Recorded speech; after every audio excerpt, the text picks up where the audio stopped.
इनके लबे रंगी की निछावर थी कि जिसने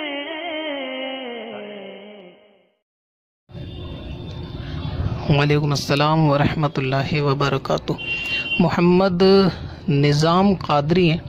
ये कहते हैं कि इनसे बाज़ गैर मुस्लिम ये एतराज़ करते हैं कि मुसलमान जानवरों पर जुल्म को तो मना करता है कि जानवरों पे जुल्म ना किया जाए, मगर उनको ज़िबा करके खाते हैं हलाल करके। तो क्या उनकी जान को लेना जुल्म नहीं है? क्या उन पे ये जुल्म नहीं है किसी जानदार की जान को लेना? असल में मसला ये है कि अगर इस पैरामीटर को माना जाए, यानी इस कायदे कानून को माना जाए कि जानदार को मारना या तकलीफ़ देना ये जुल्म है, तो फिर इसमें बहुत सारी चीज़ें भी आएंगी जो यानी तमाम मज़हब वाले उसकी ज़द में आएंगे। आई बात करते हैं फूड चेन की, यानी जो लोग इससे वाकिफ़ हैं, थोड़ी एजुकेटेड हैं, वो इस चीज़ को जानते हैं कि प्रकृति के अंदर जो है एक फूड चेन सिस्टम चलता है, एक नियम चलता है कि एक चीज़ दूसरे को खाती है, दूसरी तीसरे को, तीसरी चौथे को, और इस तरह से जो है ये निज़ाम जो है इस आलम का ये इसी तरह से चलता है। मसलन ये कि पौधे सूरज से धूप लेते हैं, अपना जो उनका भोजन होता है वो लेते हैं, फिर उसमें दूसरे उन पौधों को दूसरे जानदार खाते हैं, उन जानदारों को दूसरे जानदार खाते हैं। तो इस तरह से एक नियम चलता है। इसको जो है वो ज़मीन का जो इससे बैलेंस कुदरत का वो बना रहता है। अगर किसी भी एक चीज़ को हम अपनी अकल के मुताबिक रोक दें, इस फूड चेन सिस्टम में अगर हम कोई छेड़छाड़ करने की कोशिश करें, तो इसके नताइज जो हैं, जो इसके अंजाम जो हैं, वो बहुत ज़्यादा बुरे साबित होंगे। यानी एक चीज़ की जो है वो तादाद इतनी बढ़ेगी कि फिर वो अपनी जो वो चीज़ खाती होगी उसको इस कदर खाएगी कि दूसरी चीज़ की कमी पड़ जाएगी। इसको एक मिसाल से ऐसे समझें, चाइना में 1958 से 1962 तक एक कैंपेनिंग चलाई गई थी, एक मुहिम चलाई गई थी किल ए स्पैरो कैंपेन के नाम से, कि वहाँ ये बिल पास किया गया या वहाँ के नेता के ज़रिए से ये चीज़ पूरे चाइना के ऊपर लागू कर दी गई कि जिस चिड़िया को देखो आप मार दो। और इसके बदले में इनकी दलील ये थी कि ये चिड़िया जो है वो हमारे अनाज को, चावलों को खाती हैं, जिससे नुकसान होता है। अगर चिड़िया मार दी जाएंगी तो अनाज की तादाद बढ़ जाएगी, क्योंकि ये जो हज़ारों लाखों चिड़िया हैं ना, ये बहुत चावल खा के ख़त्म कर देती हैं। वो चावल हमारी कौम के काम आएगा, वो अनाज हमारी कौम के काम आएगा। इसके नतीजे जो ख़तरनाक हुए ना, वो पूरी दुनिया ने देखे।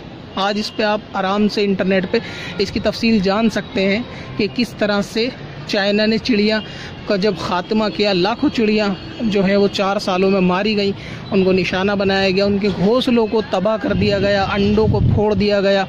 उसके नतीजे ये हुए कि चाइना की करोड़ों आवाम जो है वो कहत का, भूखमरी का शिकार होकर मर गई। इसकी वजह क्या थी कि उन्होंने ये सोचा कि ये जो अनाज के अंदर एक्स्ट्रा अनाज जो चिड़िया खा रही हैं, ये इनकी हिफाजत होगी।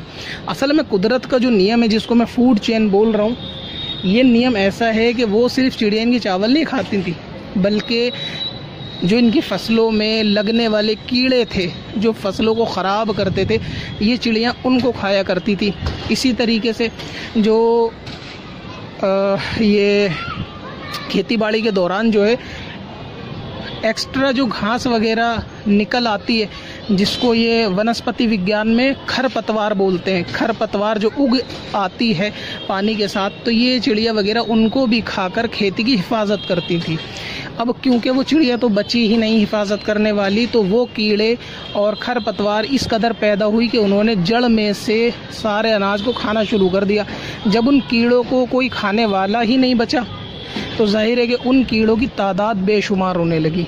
जब उनकी तादाद बेशुमार हुई तो उन्होंने पूरे के पूरे खेत समेत जो है वो चावलों की और सारी फसलों को बर्बाद कर दिया, क्योंकि दवा वगैरह तो ऊपर से छिड़क दी जाती थी, लेकिन वो जड़ों में घुसकर भी अनाज को खाते थे, जिसका अंजाम ये हुआ कि चाइना में कहत आया, और ऐसा कहत कि करोड़ों की तादाद में लोग भूख का शिकार होकर मर गए।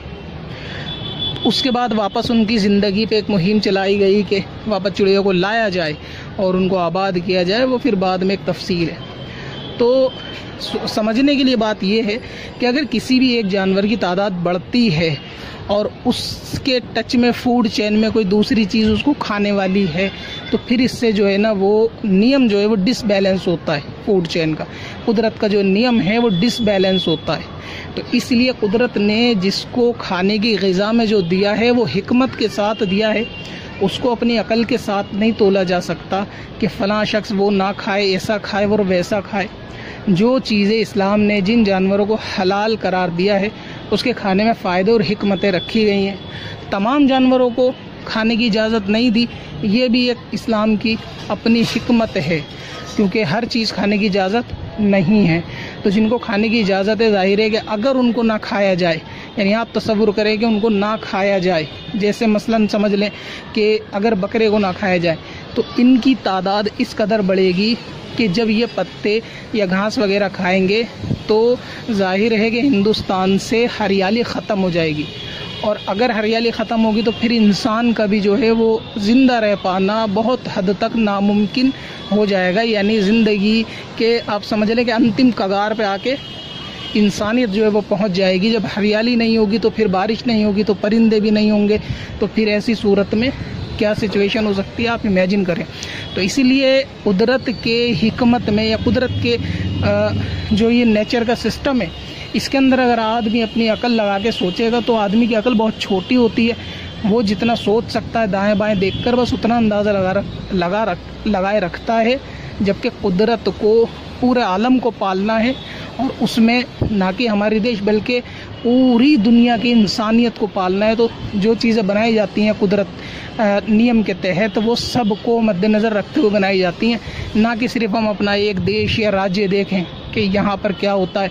ऐसा नहीं होना चाहिए। तो इस तरह से नहीं, यानी अकल इस तरीके से तो गवारा नहीं कर सकती। दूसरी चीज़ ये है कि अगर ये रूल मान लिया जाए कि जानदार को मारना जुल्म है, तो फिर एतराज़ ये भी हो सकता है कि जिस हाथी के बच्चे को मारकर उसका सर एक इंसान के ऊपर रखा गया था, तो क्या उस हाथी के बच्चे को मारना जुल्म नहीं था? इसके सिवा फिर एतराज़ ये भी हो सकता है कि हम जो सांस लेते हैं इसके अंदर भी बहुत से जरासीम जो ऑक्सीजन में पाए जाते हैं वो हमारे ज़रिए, सांस के ज़रिए अंदर जाते हैं, तो जाहिर है कि वो भी मरते हैं। तो फिर इंसान धरती पर सांस लेना भी छोड़ दे, क्योंकि पैमाना तो एक ही होगा ना कि अगर जानदार को मारा गया तो जुल्म है, तो क्या सिर्फ बकरे को मारना, ज़िबा करना ही जुल्म है और जरासीम और बैक्टीरिया को मारना जुल्म नहीं होगा? क्योंकि पैमाना होना चाहिए एक, कि अगर जानदार को मारना जुल्म है तो जानदार हर जान को फिर जीने का हक होना चाहिए। तो क्यों सांस लेकर बैक्टीरिया को मारा जाता है, जरासीम जो ऑक्सीजन में होते हैं उस जिस्म में अंदर जाते हैं, तो ऐसी सूरत में उनको भी जीने का हक है, उनको भी जीने देना चाहिए।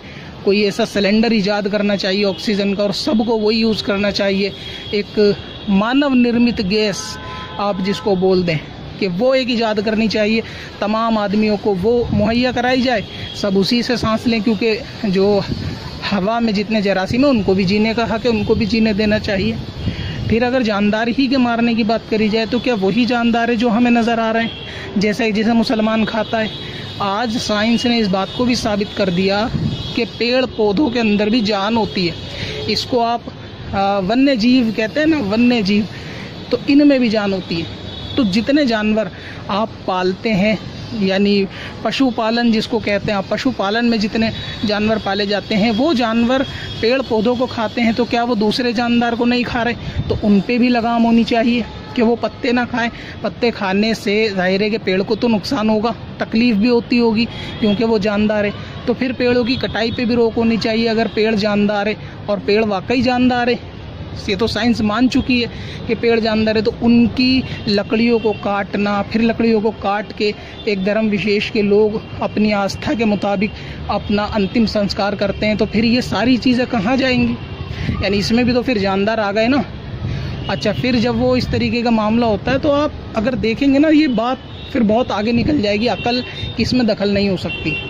तो इसलिए जहाँ मामला आस्था का होता है ना, वहाँ अगर अकल चलाएंगे तो बहुत सारी चीज़ें जो है वो सामने पेश आ सकती हैं जिसका जवाब देना अकल से मुमकिन नहीं होगा। जिसकी मैंने चंद मिसालें अपने इस बातों में दे दी। अक्ल वालों के लिए वो इशारा काफ़ी है कि हाँ, अगर फूड चेन को डिस्टर्ब किया जाएगा या ये अपनी अकल से ये बात सोची जाएगी कि इन जानवरों को या इनको नहीं खाया जाए, तो फिर जो है ना प्रकृति का जो नियम है वो डिसबैलेंस यकीनन होगा। इसलिए जो भी चीज़ें इस्लाम में हलाल की गई हैं वो हिकमत के तहत जायज़ और हलाल की गई हैं। जिनको हराम किया गया है वो हिकमत के तहत जायज़ और हराम किया गया है। जिनको लगता है कि जानदार पे जुल्म है तो फिर ऑक्सीजन लेना, पेड़ पौधों को खाना, घासों को खाना और फिर दूसरी चीज़ें भी हैं कि जिनसे परहेज़ करना पड़ जाएगा। फिर तो इसमें ज़िंदगी जीना बहुत ज़्यादा दुश्वार हो जाएगी। उम्मीद है कि अक्ल वाले को मेरी बात समझ में आई होगी। पत्थर में असल